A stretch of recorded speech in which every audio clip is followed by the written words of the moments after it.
Hi, welcome. This is your PDA intro with a foundation of nervous system to better understand what PDA is and what PDA isn't. I'm really excited to be able to offer this. I'll talk a little bit more about how I came to a place of being so passionate about offering and supporting the PDA and neurodivergent community. Hello, everyone. I'm Kelsey. I'm a registered clinical counselor, accredited clinical supervisor in British Columbia, Canada. I'm a neurodivergent person and a mama of two neurodivergent PDA kiddos. I've been working in the mental health field for about 18 years with a significant focus in trauma, and I've been a registered clinical counselor and trauma counselor for about 9 years now. And as I became a mom of my neurodivergent kiddos, learned about my own neurodivergence, and have become knee deep in this beautiful neurodivergent PDA world. And I feel so at home. Like I found my people. And I say all this because I want you to know the different places that I'm coming from and what's informing these presentations, these workshops, these courses. It's coming from a clinical lens as a trauma counselor. It's coming from lived experience and as an autistic ADHDer and from a mama to two PDAers. So all those pieces are informing how I'm presenting this information and what I am presenting. I do have a clinical space called Healing Spaces where we have a team of trauma-informed and neuroaffirming counselors. And that was created from my own healing journey. So the focus is very much trauma and neurodivergence and coming from that blend of clinical practice and lived experience, which is really powerful, I think. So before we move into all the good stuff that I'm so excited to share, I'd invite you to take a moment and join me in a land acknowledgement. I live, work, and play on the traditional unceded territory of the Musqueam, Squamish, and Tsleil Nations. I benefit greatly from the preservation of this land that has been cared for by these people since time immemorial. I am committed to doing my part to heal historic and ongoing harms done to these people and to this land. And I'd invite you all to just take a moment and pause with me here to honor.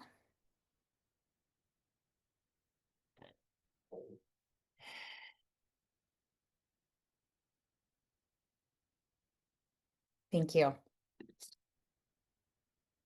All right. I am so glad you're here. I'm so pumped about this. I'm so glad to be talking about these things. I'm so excited to be offering this. This is a new offering that I'm going to be doing in the community, and I'll talk more about that towards the end about what's coming or what I hope to come. Today, we're going to focus on what PDA is, what PDA isn't, from a foundation of a nervous system lens. And you'll walk away with some tools that you can use for today no matter your PDA journey, whether you're supporting someone who's a PDA or personally, professionally, or whether you're exploring your own PDA tendencies and ways, hopefully these things will be helpful to better understand and offer support. Before we dive into all the other pieces, I want to start by acknowledging that within the autistic community, there is an identity first language. And what that means is I cannot separate my neurobiology from who I am. It is who I am. And so we want to be mindful of that and honoring all of who that person is. Identity first language is I am an autistic person, not I am a person with autism. A lot of pride that can come from owning and honoring who we are. And autism is a disability, and it doesn't mean that we're broken. It means that the world is not designed with our sensitive nervous systems in mind. So, what does that mean? It means using that disability framework, that social theory of disability, that our world and our society ought to learn and adapt and offer supports to autistic community. And I also too believe that autistic folks deserve to find a way to honor their own nervous system needs and seek a way that they can find safety and support so that they can interact with the world in a way that does feel safe and accessible to them. So I see it as from the outside in and from the inside out. And there we really can have autistic folks flourish. So what is PDA? PDA is not about defiance, it's about survival. Christy Forbes is brilliant. If you haven't checked her out, I would encourage you to. She's from Australia. She's been a bit of a trailblazer, bringing awareness about the lived experience of a PDAer. She's a PDAer and mama to, I think, four kiddos who are PDAers. And she, yeah, truly is remarkable and brilliant. So I would check her out, but she really highlights this piece. It's not defiance, it's not pushing back for the sake of pushing back. It's truly about survival. And that's why, really, a nervous system lens is the best lens to use when we're supporting folks that are PDAers. And that bottom up approach, which weaves in really well with a nervous system lens. Currently, PDA is not recognized in the DSM or the International Classification of Diseases, but there is a growing recognition worldwide.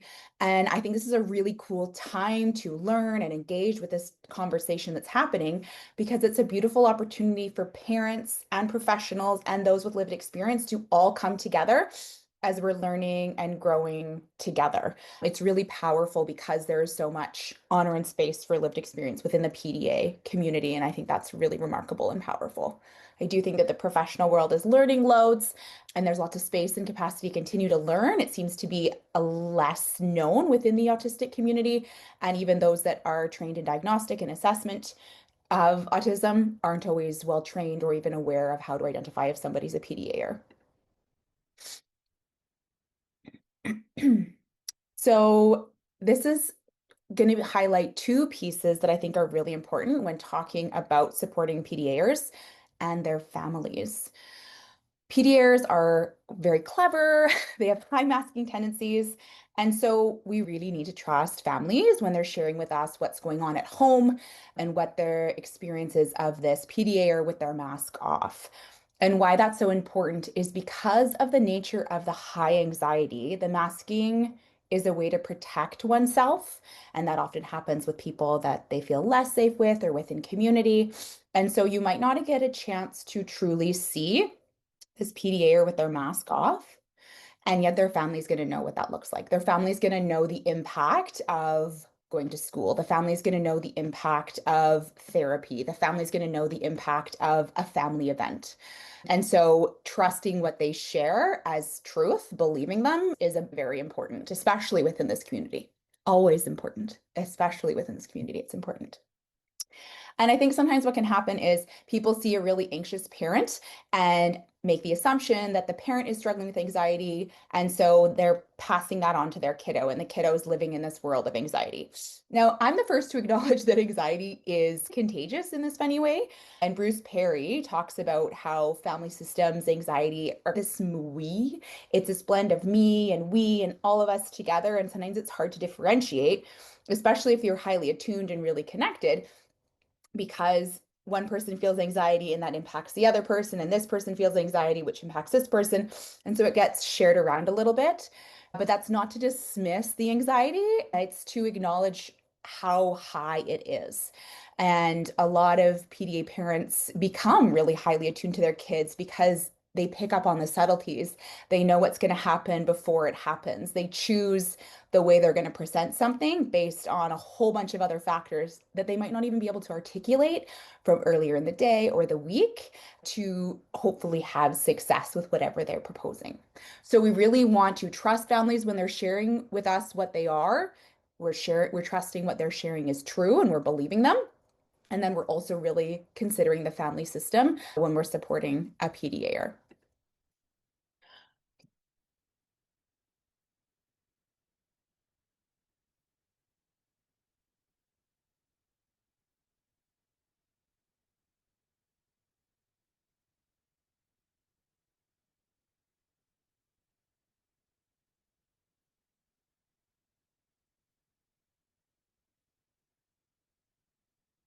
The other piece that I really want to highlight is the significant need for safety that PDAers have. Often, safety seeking is a foundational piece of, not often, it is. Seeking safety is a foundational piece of PDA. And we'll talk a little bit more about that later in more detail, but it's really complex. And there's so many competing pieces going on. For example, if someone has high sensory needs and they want to go and do a bunch of intense activities and they need to do it out of the house in a certain space, which can really feed those high sensory needs. It can feed the dopamine, it can feed the novelty. However, it might also have a ripple effect of feeling not safe in that moment. And so masking parts of oneself. And then there's the impact of that later. Christy Forbes, again, can't speak highly enough about her, but she talks about the cost to autistic joy. That one gets me because it's true and I see it in my kiddos. When there's joy, which is rich and wonderful and beautiful, there is also an impact after and often a need for recovery. Just keeping in mind how complex these needs are, and yet there is a significant need for safety. The anxiety for PDAers is remarkably high. I worked, like I said, in with supporting highly traumatized people for many years in the mental health field in varying capacities. I've recovered from my own trauma. I'm an autistic person myself with high anxiety, supporting people in a clinical capacity as well with high anxiety, significant traumas, neurodiversities, and raising my two little guys. I've never seen anxiety like this. It is truly remarkable and takes my breath away at how something that I perceive to be so subtle can impact them so significantly. And so I just really want to drive that home. It's a really high anxiety and a really high need for safety. And so we want to be mindful of that when we're supporting them and err on the side of abundant caution to try to really build that safety in. So the history of PDA, I think, is important to know if you're learning about it, maybe for the first time or just a friendly reminder. It was first discovered in the 1980s. I don't feel like that's that long ago by developmental psychologist Elizabeth Newson.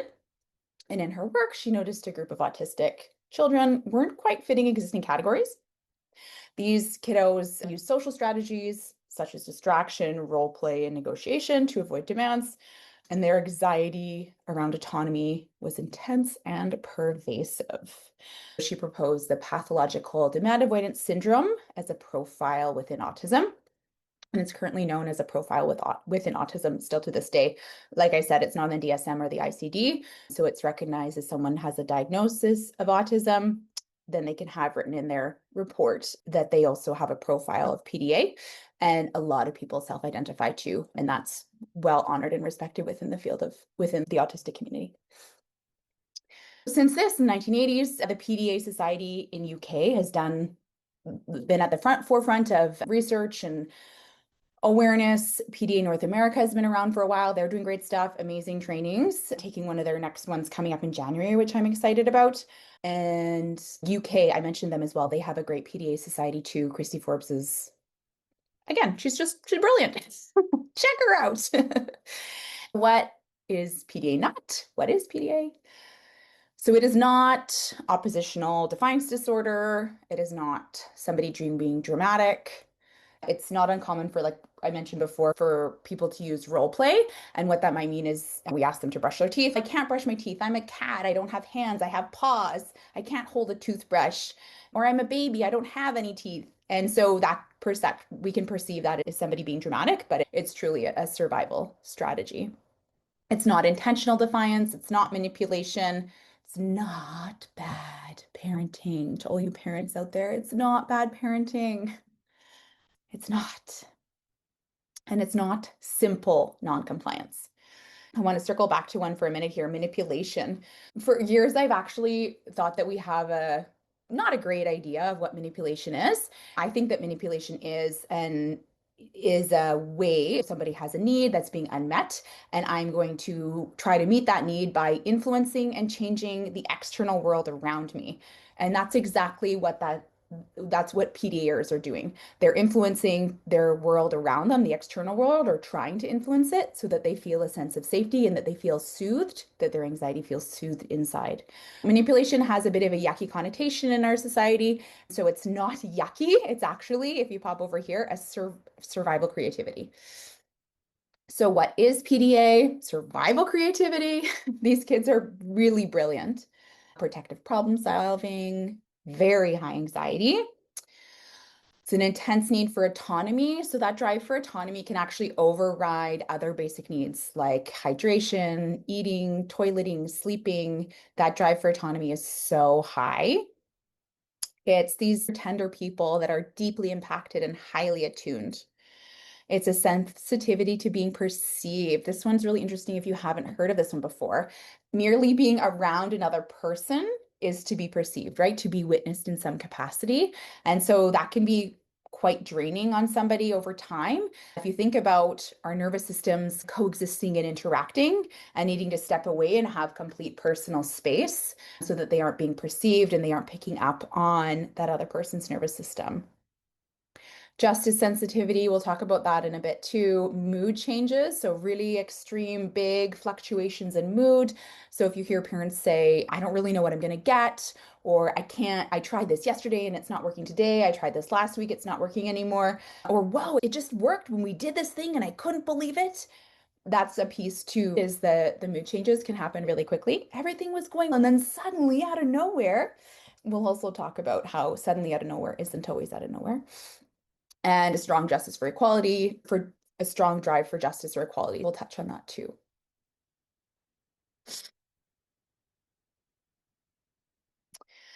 Right. Pathological demand avoidance or pervasive drive for autonomy. Both these terms are used within the PDA community.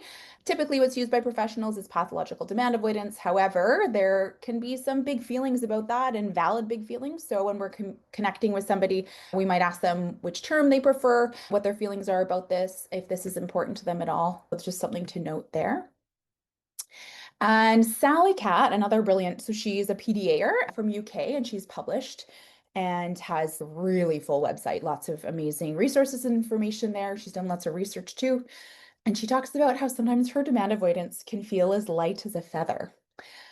I think that's really important to note because it is true that the demand avoidance can be really powerful and it can override other basic needs that we have, such as, again, I mentioned hydration, food, toileting, sleep, like those basic human needs. But sometimes it can be more subtle and as light as a feather. And if we think about PDA externalizers versus PDA internalizers, and this is as light as a feather, and someone's an internalizer, and they internalize it, and it compounds over time because that's what happens. And then what happens? We have a panic attack, we have a meltdown, we have autistic burnout. We want to be really mindful of that, depending on who the PDA is in your life, maybe noticing subtle signs or potentially even having conversations about that to be able to better understand how to support them and where their stress level is in that moment.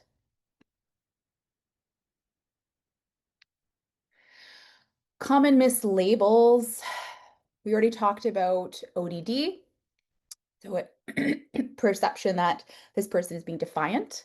Anxiety disorder, really commonly misdiagnosed. Autism is really commonly misdiagnosed as ADHD with an anxiety disorder, all especially for females. Sometimes just an anxiety disorder for females.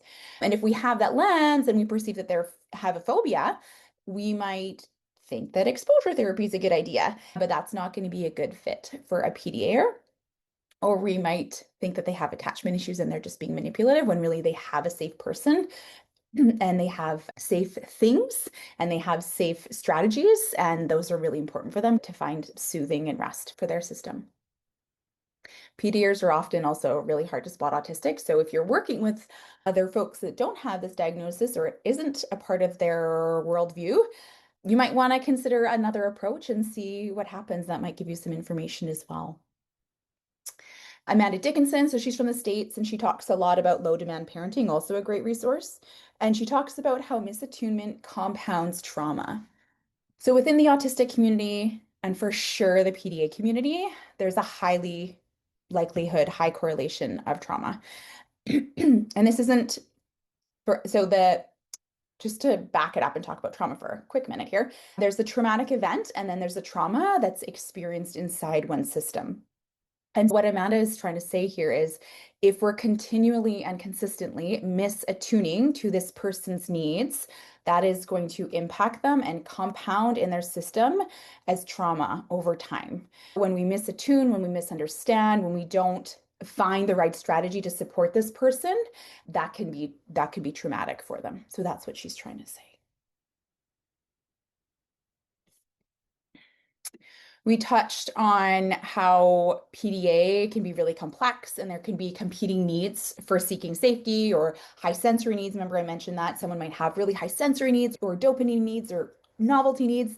Often ADHD is a co-occurring condition, and yet they also have a need for seeking safety. And so, how do those two pieces compete? Giftedness. I have a high need for intellectual stimulation, and yet the classroom setting is not a place that I feel safe. And so I shut down, and yet I'm still hungry for learning and more, and yet I can't seek safety. And so these competing needs can be really complex.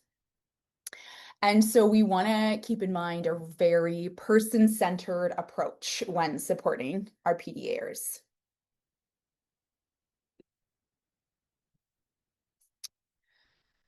Okay, so that drive for justice, right? It can be talked about as equalizing or leveling.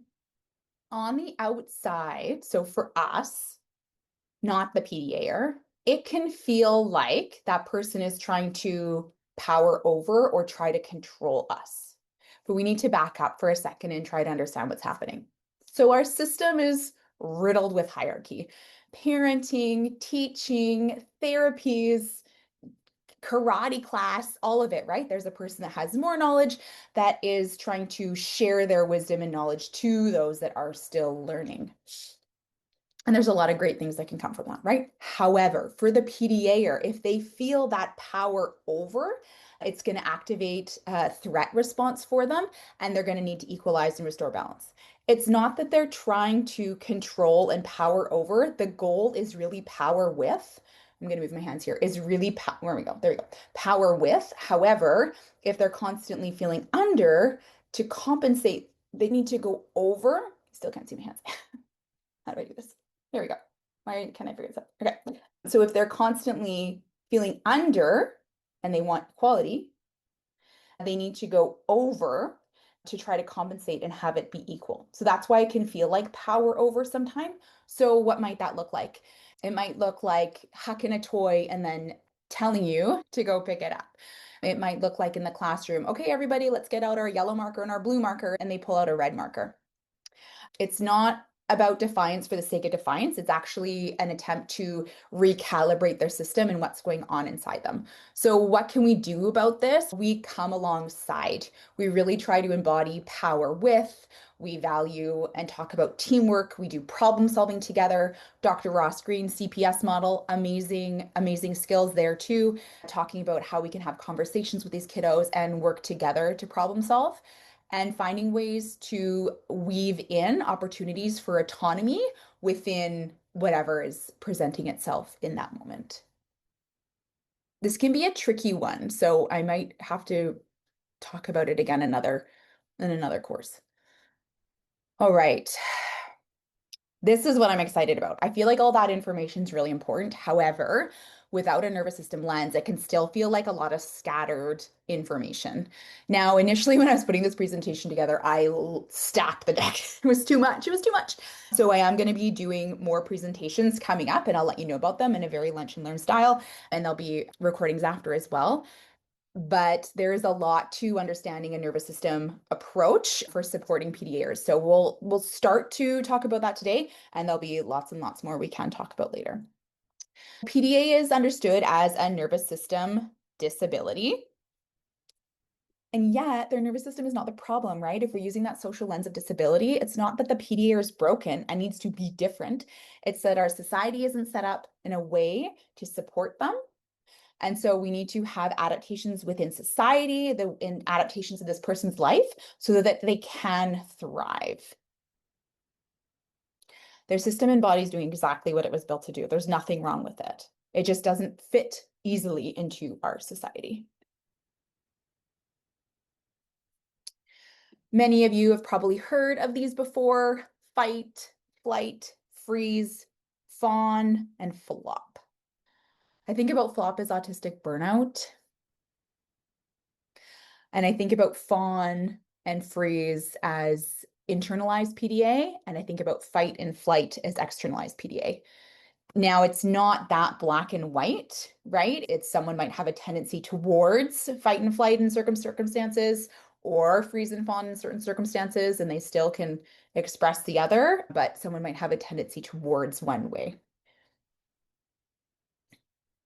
So what might this look like?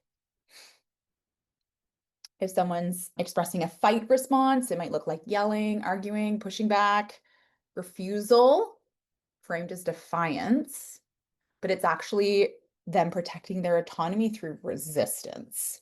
Someone's coming in, their power over, this doesn't feel good. I'm going to resist it. Flight, I need to get out of here. Running away, hiding, shutting the door, eloping, avoiding eye contact. Freezing, staring blankly, shutting down, pseudo-dissociative, unable to speak or move, selective mutism. The body can go immobile. Fawn, agreeing, appeasing, people-pleasing, saying okay, but later not following through. And the survival through compliance to reduce the threat. So again, that Sally cat, that light as a feather, and then we appease, but it does compound over time. This one can be, I feel like, the hardest to see, especially because our society values compliance, and especially from females. And so it can be a harder one to catch. I also didn't mention this, really important to highlight. I'm just going to go back actually.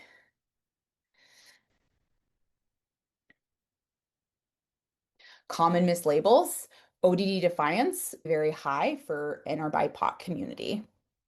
And autism is very underdiagnosed within our BIPOC community. So those fight flight responses.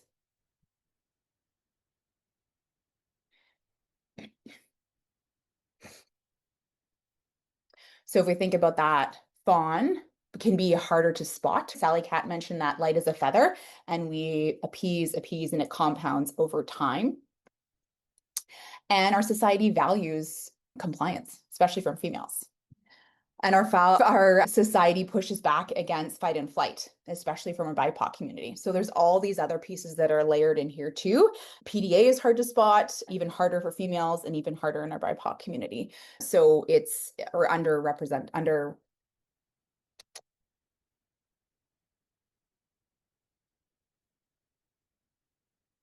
And then we have flop. And I think about flop as accumulated over time, that distress in one system over and over again, and it leads to autistic burnout. All right. Stephen Porges, the polyvagal theory, created the polyvagal theory and talks about the window of tolerance. So before we dive into what the window of tolerance is, you might have heard of it and how it applies to PDAers, I just want an invitation for you to reflect on a time in your life when you were having a peak experience. Things were going well, things were flowing, everything felt great. And how about a time in life that was really tough? Things were really hard, despite your best efforts. Things felt heavy and dark and you couldn't move through them easily. And where you are today. So potentially, unless you're in a peak or a really tough time right now, there's variation in your window of tolerance because when we're feeling really great, we can tolerate more distress. When we're not feeling great, we tolerate less distress. And that's because if we're feeling less great, we already have probably a whole bunch of stressors in our life. And so our window is going to get smaller.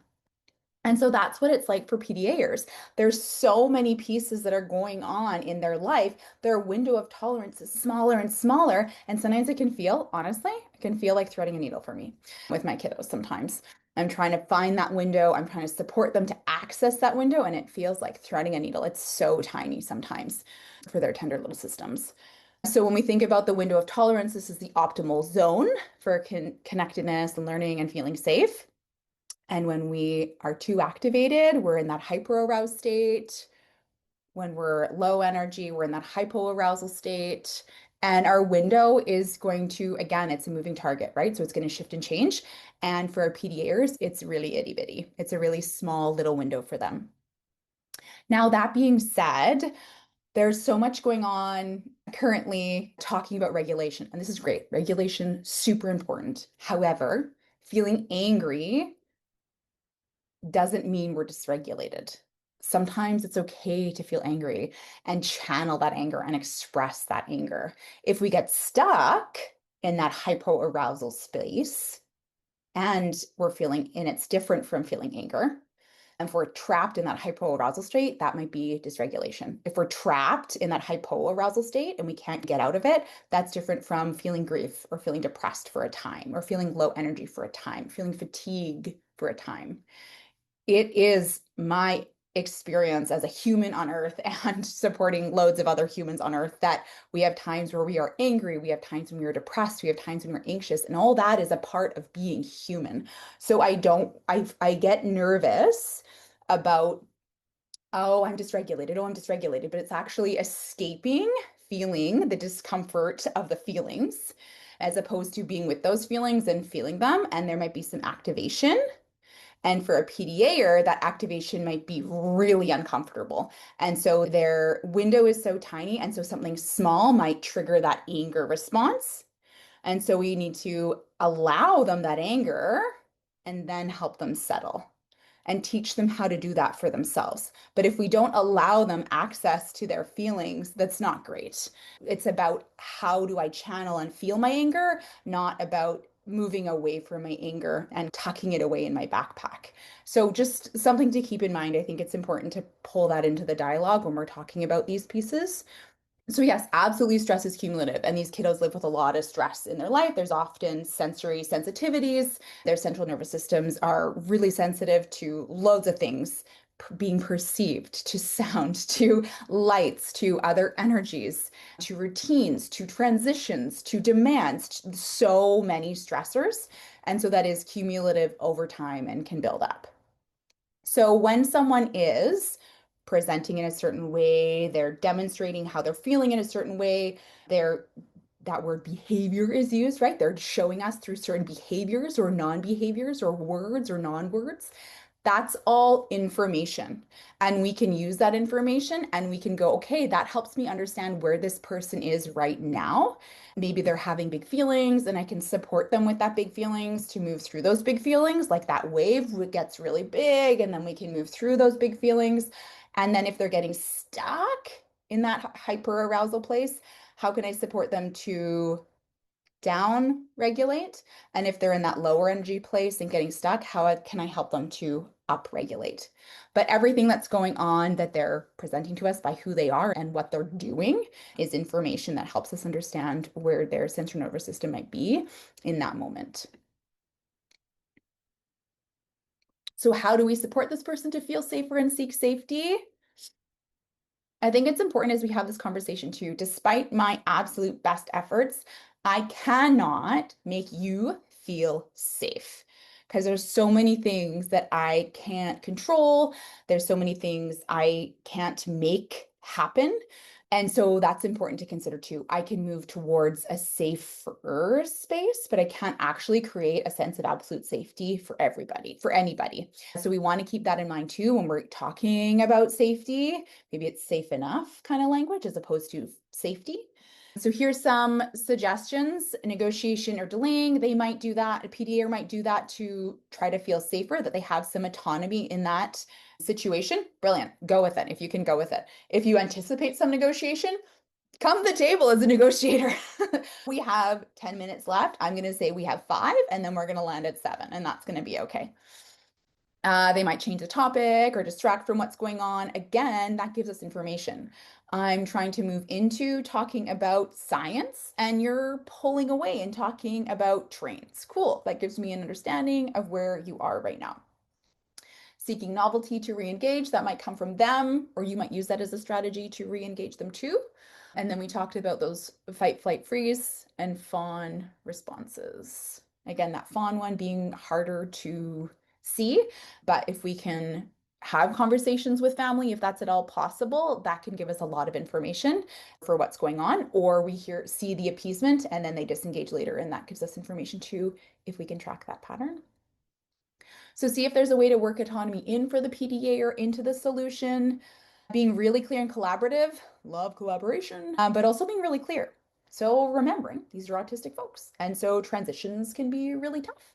Unknowns can be really tough. Picking up on subtle cues can be really tough. So if we come together and talk about what's going on, what's happening beforehand, and engage them in that conversation, then we can potentially move together to work towards a solution. That being said, if it's too much in advance of the situation, it can be a bit tricky because moods can fluctuate and change. So sometimes I'll have a conversation and I'll say, okay, this is what we're going to have to do. I'm worried about this. What should we do here? And we talk about it, and kiddo comes up with a solution. And then, okay, I'm worried about this. So, what if this happens? What should I do if this happens? And then we do our best to the moment with that pre conversation we've had. Because if significant dysregulation does happen and we can't think clearly or hear words clearly, then that negotiation that we had before, that collaborative conversation, is going to go out the window and we're just going to have to focus on the present moment. So, that's true too. And then for looking for us, keeping in mind to look beyond those behaviors or those actions of what we're seeing. And really, it's not about the throwing the toy in the moment, it's about what's going on. So, what is that behavior communicating to me? So using humor or silliness to diffuse tension. Sometimes this goes really well and sometimes it doesn't. You might know the subtle cues of when it might go well, so give it a go. And it might also be dependent on the person because if it's inauthentic for you to use that silliness or you're like trying to find your playful but you can't access it right now because these kiddos are so sensitive, they're going to smell that and it's not going to go great. It might flop a little bit or it might amp them up because they can feel you trying to amp up to be playful. And as opposed to it working to reconnect in a grounded way, it actually makes the energy a little bit wiggly. I know that's happened to me before, turning demands into games or stories.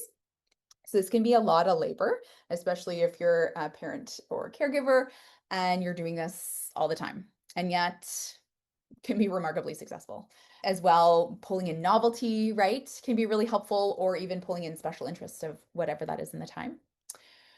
Role playing, so them taking control of that narrative or taking on a certain persona or role in whatever is going on in the moment. And that collaboration can be really helpful. Maybe they can articulate that, or you can put out that invitation. So, helpful tips. I need your help. How can we do teamwork here? Giving them a role, giving them a bit of power in that situation can be really beautiful. And watch that leadership shine. Oh my God, it's so brilliant. Okay, this is a situation. These are the things I'm worried about. What are we going to do here?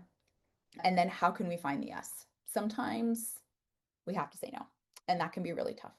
So, in those moments, how can we come alongside, be in the distress of that no, and then even say, okay, I want to find a yes. How can we find a yes together?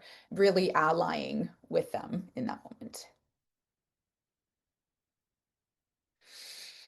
All right. So, tools for today. Don't need to do everything. Just begin wherever you are.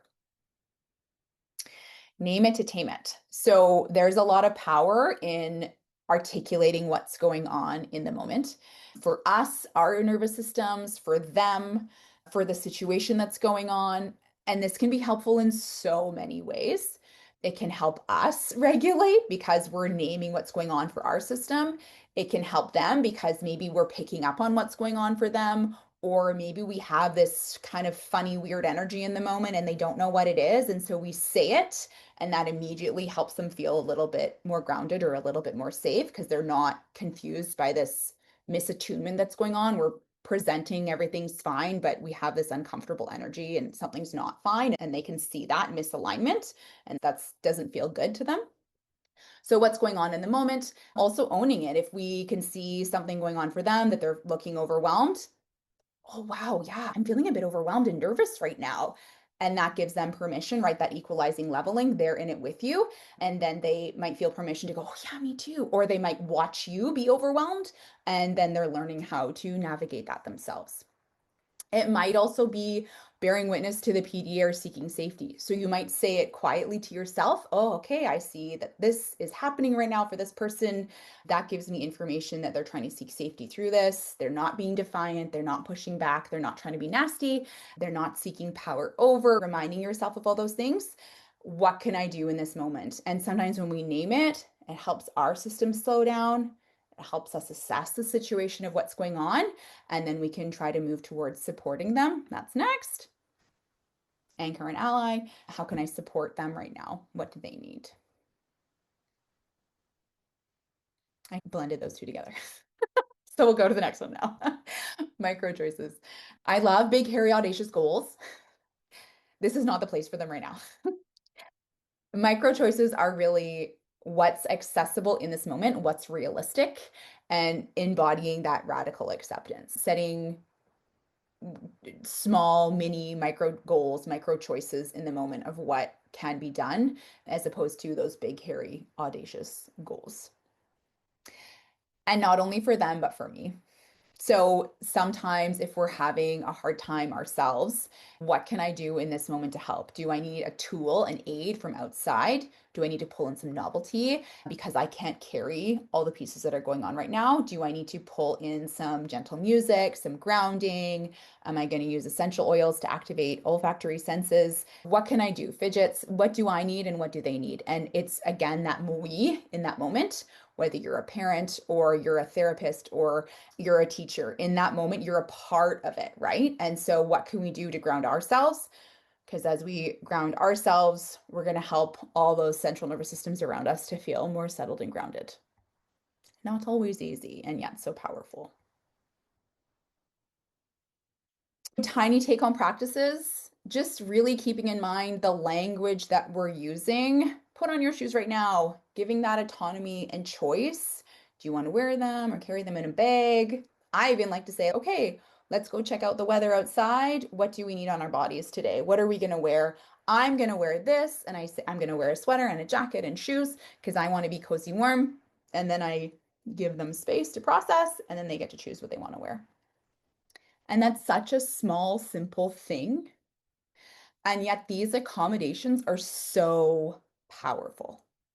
If you think about the day that a person goes through with PDA, these demands compound through the day, through the days, through the weeks, over time. And if we can help ease some of that distress in the moment, in these tiny micro moments, it's going to be really powerful and we're going to get in the habit of it. And it's going to have a positive impact in our life, in their life, in the whole system there.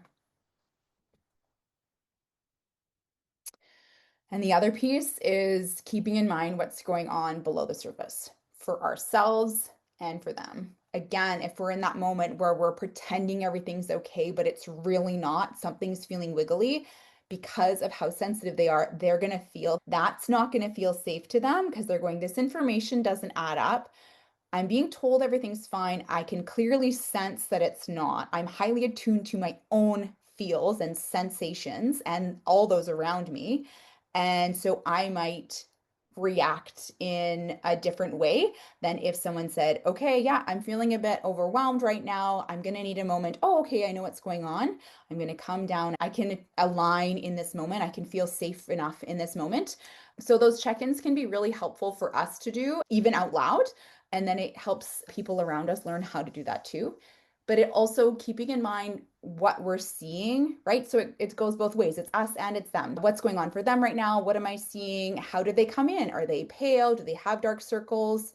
Are they feeling energized today? Are they eating their food? Are they drinking enough? Have they had those bathroom breaks? Are they attuned to what's going on in their body? All of that gives us information so that we might adapt and accommodate a little bit more. We might shift and change how we're engaging with them in any given moment. I will have a companion PDF attached here, so you can check that out. I am going to be launching more of these for sure. My intention is to do like bi-monthly, talking not only about PDA, but talking about neurodivergence, trauma, intersectionality of the two, for sure PDA as well, because that's near and dear to my heart right now with my kiddos. But really wanting to support this community.